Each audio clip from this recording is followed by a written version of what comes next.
Pour ne rien manquer, abonnez-vous maintenant. Les Vraies Voix Sud Radio, le coup de projecteur des vraies voix. Et ça a été la 3e nuit d'émeute en France, 875 interpellations. Et parmi les émeutiers, beaucoup de jeunes, relève le président Macron lors de cette cellule interministérielle de crise tout à l'heure. Il en a donc appelé à la responsabilité des parents, Philippe.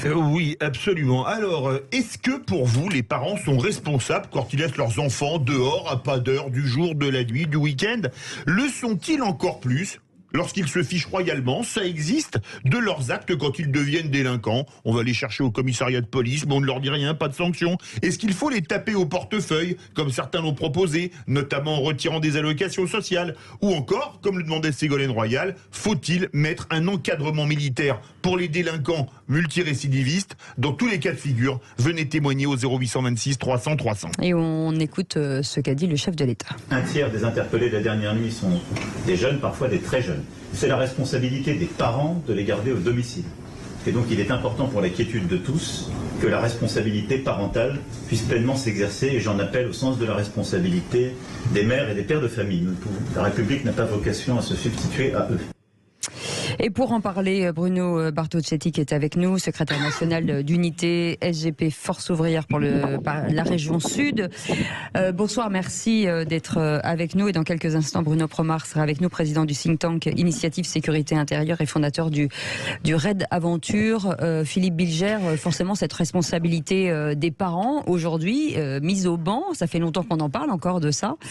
Mais il faut bien voir, et c'est un père de famille nombreuse qui le dit, mais les pratiques familiales sont très diverses et très contrastées. Il y a des éducations réussies qui, grâce au concours des enfants, font qu'il n'y a pas de problème. Mm-hmm. Il y a des éducations manifestement qui vont dans le bon sens, où pourtant des enfants se retrouvent, par exemple, dans telle ou telle infraction commise. J'ai des exemples de couples et de personnalités connues qui, malheureusement, ont connu parfois des difficultés avec certains enfants. Et puis, il y a l'essentiel de ces jeunes gens, 11, 12, 13, 14 ans, qui sont dehors, alors qu'ils ne devraient pas y être si les parents, à supposer qu'ils soient ensemble et qu'il ne s'agisse pas de famille monoparentale, exerçaient leur autorité. Mais j'ajoute immédiatement un bémol, il faut savoir que dans ces familles ou dans ces structures-là, ce sont les enfants qui dirigent. Absolument. Et qui gouvernent. J'imagine comment ces mères, s'il en est de courageuses et valables, d'abord sont-elles là, ce qui n'est pas toujours le cas, et ensuite ont-elles l'autorité suffisante sur leurs enfants? Je me demande parfois si ce ne sont pas les enfants qui ont l'autorité sur les parents qui devraient être les éducateurs. René Chiche, oui. Philippe Bilger a quasiment tout dit. Effectivement, lorsqu'on est dans le cas d'une femme seule qui a par exemple 2 enfants de 14-16 ans... Ou même d'un homme seul. Ou d'un homme seul, excusez-moi. Oui. Et voilà, et qui ont parfois en plus des horaires décalés. Vous voyez, par exemple, hier, j'étais dans un grand magasin le soir à 23h, un Monoprix pour ne pas le citer, il y avait une femme effectivement qui est caissière, je sais qu'elle a 2 enfants parce que je la connais un peu, et ben les enfants sont tout seuls chez eux, et donc c'est un problème. Alors par contre, alors là, je suis vraiment un partisan vraiment de sanctions, moi je le dis franchement, lorsque c'est vraiment une famille, un couple qui a des enfants et qu'on voit les enfants de 13-14 ans dehors qui seront même peut-être appréhendés par la police lors de ces émeutes, eh bien là je pense qu'il faudrait envisager effectivement des sanctions financières contre ces familles. Pourquoi ne pas réduire ou suspendre les aides sociales? Je pense que c'est une solution qu'il faut envisager, mais réellement maintenant. Nadia, et surtout qu'il y a des familles qui sont des familles de voyous dans toutes les fratries. Oui. Je vais citer un nom, la famille Traoré par exemple, bien connue du côté de Beaumont. Oui, non, mais c'est vrai, il n'y a qu'à regarder les casiers judiciaires. Et là, eux, ils en ont. En tout cas, c'est très juste ce que dit Philippe Bilger à l'instant sur les familles monoparentales, et aussi sur ce que vient de dire Monsieur Chiche sur les familles qui ont un père, une mère et plutôt dans un environnement un peu plus structuré. C'est sûr que il y a d'abord la responsabilité des parents. Les parents ne peuvent pas se déresponsabiliser de leurs enfants. Après, il y a des situations qui sont difficiles. Des mères de famille qui travaillent très tard. tard, ou parfois qui partent très tôt et qui rentrent très tard. Et ça, c'est vrai que elles sont démunies. Et l'enfant soit fait la loi, et donc l'autorité parentale est totalement déstructurée et n'existe plus, soit les parents même ne sont pas au courant. Ils ne savent pas ce que fait l'enfant parce qu'ils ne sont tout simplement pas là. Éric Dupond-Moretti, notre garde des Sceaux, ministre de la Justice, a mis une réflexion sur la table, de savoir effectivement comment on responsabilise, comment on apporte une réponse judiciaire pour davantage responsabiliser les parents, et donc une réponse judiciaire pour les parents, et sinon, pour prendre en charge l'enfant, le temps de l'audience. Une fois qu'il est interpellé, le jeune, eh bien, c'est de le placer dans un foyer le temps de l'audience. Et donc ça, on est en train de réfléchir effectivement à la meilleure manière de répondre à l'autorité parentale qui s'effondre. Mais moi, encore une fois, j'insiste, je le dis à tous les parents qui nous écoutent aujourd'hui, et s'ils se trouvent dans ces territoires où il y a des violences chaque nuit, eh bien, de se demander si leur enfant est à la maison. Parce que s'il n'est pas à la maison à partir d'une certaine heure, c'est soit il participe à ces actes de violence, de dégradation et de pillage, ou alors il est en danger. Parce que nous ne sommes pas dans un contexte qui permet justement d'avoir un enfant jeune, mineur, dehors pendant ces phénomènes. Donc, c'est vrai que la question se pose. Retenez vos enfants à la maison, c'est leur place en ce moment. Et puis c'est cette nuit, on les a vus, 12, 13, 14 ans, 15 ans. Bruno Bartocchetti qui est avec nous, forcément, vous, policiers, vous avez battu le pavé, si je puis dire, donc vous avez certainement rencontré des jeunes à des horaires tardifs qui ne devraient pas être sur la chaussée, qui devraient être plutôt à la maison. Oui, bonjour. Ben oui, forcément, mais c'est vrai que sur le plateau, on a entendu beaucoup de points différents, tout simplement parce que tous les cas sont différents. Lorsqu'on rencontre à 3h du matin des jeunes de 15 ans, c'est tout simplement parce que ce sont eux qui font la loi à la maison. C'est ça, c'est ce qui se passe. Alors sanctionner les parents, pourquoi pas, hein, ça peut être une piste intéressante en fonction des situations. Je crois qu'il y a après l'encadrement social qui doit rentrer en ligne de compte aussi en fonction des situations, mais ça demande des moyens. Et sanctionner, c'est très intéressant. Hein. Mais lorsque vous avez un primo-délinquant aujourd'hui en matière de stupes qui aura un rappel à la loi, qui de toute façon ne sera pas sanctionné, ou en tout cas qui n'aura même pas les moyens financiers de payer la sanction, ça reste qu'un vain mot. Ça n'ira pas plus loin. Alors, est-ce qu'il n'y a pas autre chose que la sanction ? Je crois qu'on doit se donner les moyens pour encadrer, mais encore une fois, on a pris beaucoup de retard, parce que ce même sujet, on l'évoquait il y a 40 ans. Aujourd'hui, les enfants il y a 30 ou 40 ans sont parents. Sans éducation il y a 30 ou 40 ans, vous imaginez ce que ça peut donner quand on retrouve les enfants derrière. Alors, je ne mets pas tout le monde dans le même panier, on est bien d'accord, parce que vous avez toujours une minorité, bien sûr, de délinquants, de petits voyous qui se promènent à 2h du matin à l'âge de 14-15 ans. Mais Nadia, est-ce que les parents défaillants, entre guillemets, sans vouloir leur porter, enfin en tout cas être désagréables, est-ce qu'ils ne devraient pas se signaler en disant là je perds en fait le fil en fait? C'est une très bonne question, et d'ailleurs vous savez qu'il y a des mères de famille le plus souvent ou des familles, des parents qui vont aller voir les associations, qui vont aller voir les éducateurs et les médiateurs de rue, et qui leur disent voilà, moi mon enfant je ne peux plus, il faut m'aider. Parce que je n'ai plus d'autorité. Et c'est pourquoi, effectivement, monsieur vient de parler de l'encadrement. Et nous avons aujourd'hui des professionnels de l'encadrement, et notamment des éducateurs spécialisés, des médiateurs sociaux qui font un travail formidable sur le terrain. Est-ce qu'elles osent? Est-ce que c'est pas justement un problème? Alors, vous savez, c'est toujours une question de libération de la parole et lever le tabou. Et en fait, c'est ce qui est en train de se passer dans nos quartiers. Il ne faut pas croire que ce que nous voyons ici reflète le quotidien.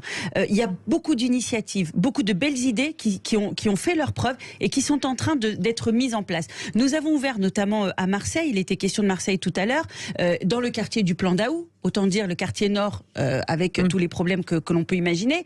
Nous avons ouvert le Café des Femmes, la Maison des Femmes. Et donc là, les femmes arrivent. Et j'étais à Marseille il y a quelques mois, et la présidente de l'association m'a dit que maintenant ce sont des pères de famille qui viennent à la Maison des Femmes pour dire voilà, on a besoin d'un accompagnement, on veut trouver une solution, nos enfants ne nous écoutent pas. Et donc il y a un travail qui est fait. Et c'est pour ça que je veux aussi rendre hommage à tous ces acteurs de terrain qui aujourd'hui, les médiateurs, Yazid Carfi notamment, qui est aussi un président d'association d'éducateurs spécialisés, qui sont aujourd'hui même sur le terrain jusqu'à minuit, 1h du matin. Et j'ai même eu des élus qui m'ont dit, quand les médiateurs rentrent, c'est là où ça explose. Comme quoi, ils ont aussi un rôle à jouer. À 0826 300 300, Philippe Bilger, on vous donne la parole juste après la pub. Boris est avec nous. Boris voulait réagir. Oui, bonsoir. Oui. Écoutez, moi je trouve ça un peu dingue. Est-ce que c'est possible de laisser son enfant seul dans la rue quand il a 10 à 14 ans pour un parent? Est-ce qu'ils sont si confiants qu'ils ne s'inquiètent pas pour leur sécurité? Oui, c'est ça.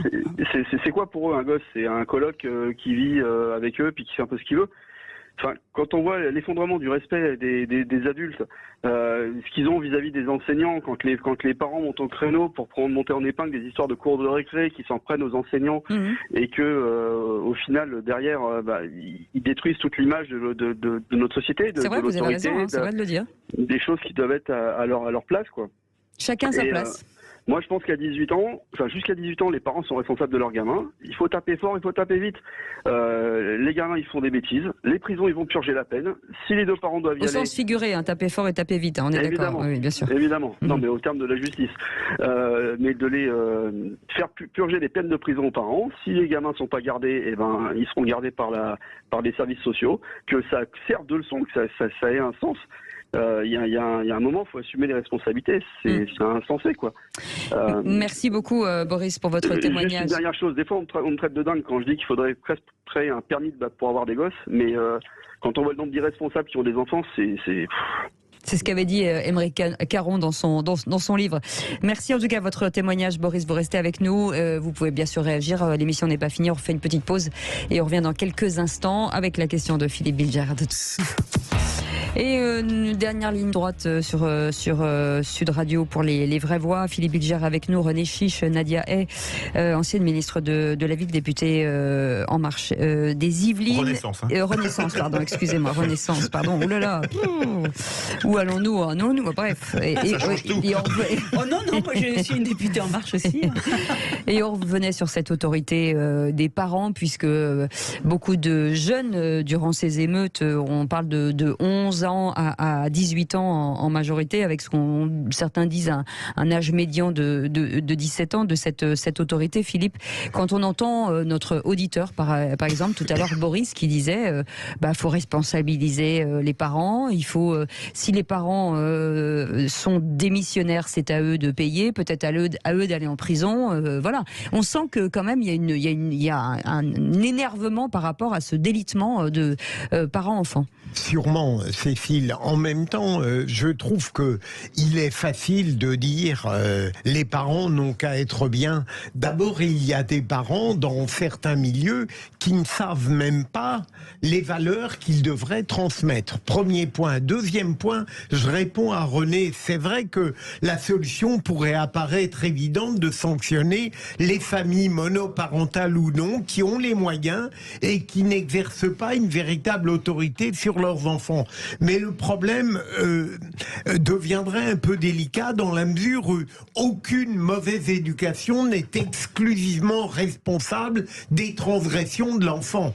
Et donc, ce serait un peu compliqué de priver des familles. Certaines, on les engluerait encore davantage dans des difficultés en les privant de l'argent modeste qu'ils ont. Donc, c'est des domaines qu'il faut traiter d'une manière infiniment sensible. Oui, je comprends ce que vous dites. Bruno Bartocchetti aussi. Je comprends ce que vous dites, Philippe, et en même temps, ça va me permettre de poser une question à Madame la députée, parce que justement, vous, visiblement, vous n'envisagiez pas l'option de sanctions financières. Oui. Avec éventuellement la réduction, la suppression des aides sociales, aux familles. Je parle des familles structurées, moi. Mais il n'empêche que cette menace éventuelle, je pense, pourrait peut-être responsabiliser, les familles structurées dans ces cas-là. Qu'est-ce que vous en pensez? Non, alors moi je rejoins vraiment ce que vient de dire Philippe Bilger, parce que c'est très compliqué aujourd'hui d'aller sanctionner les familles qui très souvent aussi connaissent des difficultés financières. Non, et alors parfois je parle pas des familles qui ont des difficultés financières. Je parle des familles structurées qui ne seraient pas justement responsables, qui laisseraient leurs enfants. La loi a un caractère universel, donc on peut pas faire aussi le tri entre telle ou telle famille sanctionnée et pas l'autre. C'est-à-dire que là, la loi, si on la crée, elle s'applique pour tout le monde, et donc on ne peut pas faire d'exception. Maintenant, donc moi, la sanction financière ne me semble pas être la bonne idée. Moi, ce que je pense, c'est que la bonne idée, c'est d'abord l'éducation. Mettre le paquet sur l'éducation. Mettre le paquet sur la prévention de la délinquance. Non, parce que justement, ça a été une variable d'ajustement. Il ne faut pas croire que depuis 20 ans, on n'a jamais testé cette menace de suspension, de réduction. On va demander aux aides sociales. On l'a jamais testé. Oui, mais moi, je pense qu'elle ne fonctionnera pas parce que vous avez des parents aujourd'hui qui sont dépassés par leur enfant. Parfois, ils ont 4 enfants, 5 enfants, ils ont des fratries. Il y en a un dans le lot qui sort du lot, qui est totalement incontrôlable, et les 4 autres sont irréprochables, qui ont fait des grandes études, qui arrivent à s'en sortir. Donc c'est toujours très très délicat, et on peut pas faire de la dentelle. La loi est universelle et elle s'applique à tout le monde, elle peut pas faire d'exception. 0826 300 300, et Philippe est au standard avec nous, il nous appelle de Fontainebleau. Bonsoir Philippe. Bonsoir Philippe. Bonsoir les vraies voix. Donc décidément notre pays vit une drôle de période, mais bon, on récolte les fruits qu'on a semés. Et Madame la députée, vous êtes au pouvoir depuis peu, et je ne veux pas vous rendre responsable de tout ça, mais vous y avez tous contribué depuis 40 ans. Donc moi je vais vous dire l'autorité parentale. Je vais vous parler de moi. J'ai 54 ans. J'ai 3 frères, une sœur. Une maman toute seule. D'accord ? Je peux vous dire qu'elle savait ce que c'était l'autorité parentale. Et elle se défaussait pas. Alors moi maintenant, je veux bien tout ce qu'on veut. Hein. Mais depuis que je m'intéresse et que je vois ce pays qui a accueilli ma mère et que moi j'ai eu la chance d'y grandir, hein, tout ce discours où on est toujours en train d'être du côté, faut comprendre, hein, mais vous savez, ils sont intervenus chez vous, on les voit les gens. Hein. Moi, je peux pas, vous comprenez, j'ai pas d'argent. Moi, vous savez, la misère sociale dans mon quartier, ceci et cela. Hein, vous savez, moi, ma mère, hein, à 16 ans, tu veux une paire de baskets Nike? Tu veux une mobilette comme tes copains? Tiens, prends ton vélo, fais 10 bornes, va à l'usine et fais les 2-8. Hein, et moi, elle me lâchait pas. Alors maintenant, vous savez quoi, messieurs les politiques? De tous bords confondus. De tous bords confondus. Déjà, on commence par l'éducation, Madame la députée, puisque c'est ce que vous avez dit. Oui, c'est ce qu'elle dit. C'est ce qu'elle dit. Je vais vous donner un exemple, on en a parlé aujourd'hui. Hein, j'ai un de mes collaborateurs. Il m'a expliqué un cas, je suis tombé sur les fesses. Sa fille a voulu des lunettes, parce que ça faisait tendance. Il lui a expliqué, ma fille, tu n'as pas besoin de lunettes, tu vois très bien. Elle a été se plaindre à l'infirmière de son collège. Il a été convoqué. Donc déjà, arrêtez d'enlever l'autorité des parents et que l'école fasse de l'instruction. Moi, j'ai pas besoin que l'éducation de mes enfants se fasse à l'école et qu'on remette l'autorité de la base. À l'école, on y va pour apprendre. Chez les parents, on y va pour respecter ses parents. L'école, elle instruit, les parents, ils éduquent. Et moi, j'en ai ce discours misérabiliste depuis 40 ans. Parce que vous y contribuez, monsieur. Et là, je vais laisser la parole parce que Aude m'a demandé d'être concis. Mais monsieur Virgier, vous avez raison. Il y a des parents, ils sont aussi complices de leurs enfants. Alors arrêtez tout ce blabla. Parce que madame la députée, dans ces quartiers, il y a des ingénieurs qui sortent. Il y a des gens qui sont plombiers qui font des fortunes. Il y a des gens députés qui sont électriciens. Oui. Et c'est un scandale. C'est un scandale qu'on parle d'une minorité qui est en train de foutre le feu à la France. Je suis déçu. Moi, j'ai quitté la parisienne. Je vais remigrer où, moi? Je suis d'origine portugaise. Je vais remigrer où? Dans mon pays, pour avoir la paix et vivre heureux. Dans le pays de mes parents. Philippe, restez avec nous. Merci pour votre témoignage. Oui. On voit la colère de Philippe, et vous avez raison, dans les quartiers, il y a beaucoup de réussite, et la députée qui vous parle en ce moment même en est issue, et j'ai 4 frères et sœurs, et il n'y a eu aucun problème depuis ma ville de Trappes. Les 4 frères et sœurs ont réussi. Mais est-ce qu'il n'a pas un peu raison de dire que... En fait, il dit ce qu'on dit qu'on a commencé à dire. La victimisation permanente. Il a commencé à dire c'est l'éducation, l'autorité parentale. C'est exactement ce qu'on a dit avec Monsieur Bilger. Et le misérabilisme et la victimisation, mais pardon de vous le dire, aujourd'hui vous avez une classe politique qui le fait, mais c'est certainement pas notre majorité. C'est la France insoumise qui réduit ces jeunes aujourd'hui à la victimisation permanente, à les enfoncer vers le bas en disant que de toute façon ils sont voués à l'échec et que de toute façon faut tout leur pardonner parce qu'ils sont pauvres et qu'ils sont misérables et qu'ils n'auront pas d'autre voie d'issue, de sortie. C'est pas ce que nous on porte, c'est pas ce que porte la majorité, c'est pas ce que dit le président de la République. Donc il faut pas, je crois Philippe, avec toute la colère que je partage et je partage beaucoup de ce que vous avez dit, je pense qu'il faut pas mettre tout le monde dans le même panier parce que c'est contre-productif. Et vraiment vous avez aujourd'hui une classe politique qui va dans ce sens-là du misérabilisme et la victimisation, c'est certainement pas nous. Bruno Bartocchetti, en 1 minute, le mot de la fin. Vous avez entendu le cri du cœur de Philippe, qui est émouvant. Ouais. Oui, très merci émouvant. beaucoup Philippe d'ailleurs. Voilà, on comprend cette colère. D'ailleurs, c'est monté crescendo. C'est ce qui s'est passé en France finalement pendant 40 ans. De manière crescendo, on en arrive là. Je crois qu'effectivement, quand on veut se donner les moyens de sanctionner ou d'éduquer, ça appartient bien sûr à nos politiques sur du long terme. Lorsque vous avez des familles aujourd'hui qui vivent avec des stupéfiants et qui font vivre des bailleurs sociaux, là déjà, on doit sanctionner. Vous comprenez ? On n'attend pas qu'il y ait des violences urbaines pour parler de sanctions. Parallèlement, lorsque vous avez un manque d'éducation, on doit éduquer toute une famille, je crois que c'est là aussi on doit s'en donner les moyens, parce que si on sanctionne et si ces familles ne vivent pas des stupéfiants, de toute façon, elles ne pourront pas payer la sanction, il y aura d'autres enfants qui vont subir les conséquences. Donc c'est vraiment, en 2 secondes, vraiment, on s'adresse aux politiques, il faut aller sur le long terme. On vous entend pas. Le Mistral souffle. Oui, le Mistral souffle. Juste un petit peu, Philippe, merci beaucoup. Je ne sais pas si vous nous entendez, Philippe. Merci beaucoup pour ce témoignage, Philippe. Vous savez qu'on vous aime beaucoup sur Sud Radio. Merci à chaque fois. Vous êtes, en tout cas, relevé. Ça fait plaisir parce que ça donne du baume au cœur. Ça dépend lesquels. Philippe Bilger, merci d'avoir été avec nous. Nadia, merci beaucoup d'avoir été avec nous. Merci beaucoup, René Chiche. Et merci à l'ensemble de l'équipe, mais aussi de tous vos témoignages. Et on croise les doigts. On espère que tout ça va rentrer dans l'ordre, bien entendu. On reste sur le pont avec Sud Radio.